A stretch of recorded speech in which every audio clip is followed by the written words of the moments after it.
Welcome back to Understanding Legionella, a guide to water safety. In this video, we're covering what to do when Legionella is detected in your water system. Outbreaks can be serious, but if you act quickly and follow a clear plan, you can contain the issue, protect health, and restore safety.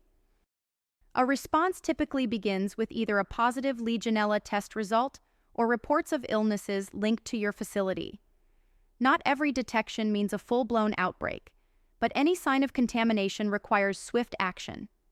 Early recognition gives you the chance to stop the spread before it becomes a larger health risk. The first step is to investigate the source of contamination. Start by reviewing your monitoring data and maintenance logs.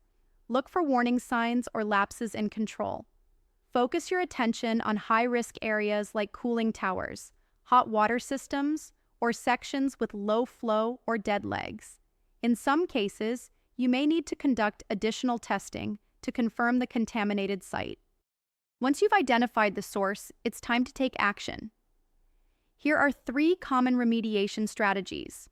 Thermal disinfection involves superheating your water and flushing the system to kill off bacteria.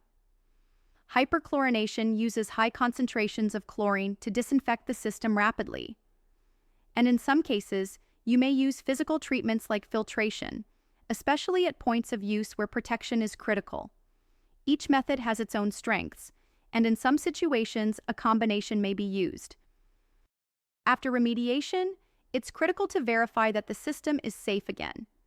Retest the water to confirm that Legionella levels are back under control. Make sure temperature and disinfectant levels are within your defined control limits. Then, update your water management plan with what you've learned, especially if new risks or system issues were discovered during the response. As with everything in Legionella management, documentation is key. Record what actions were taken, what results were found, and how the issue was resolved. Depending on your facility type and location, you may also need to notify local health authorities or inform building occupants. Transparent communication builds trust, and it's often required by regulation. A fast, organized response can prevent a bad situation from getting worse. By investigating the source, taking decisive action, and validating the outcome, you protect the health of your facility and everyone who depends on it. Thanks for watching, and remember, preparation is the best protection when it comes to Legionella outbreaks.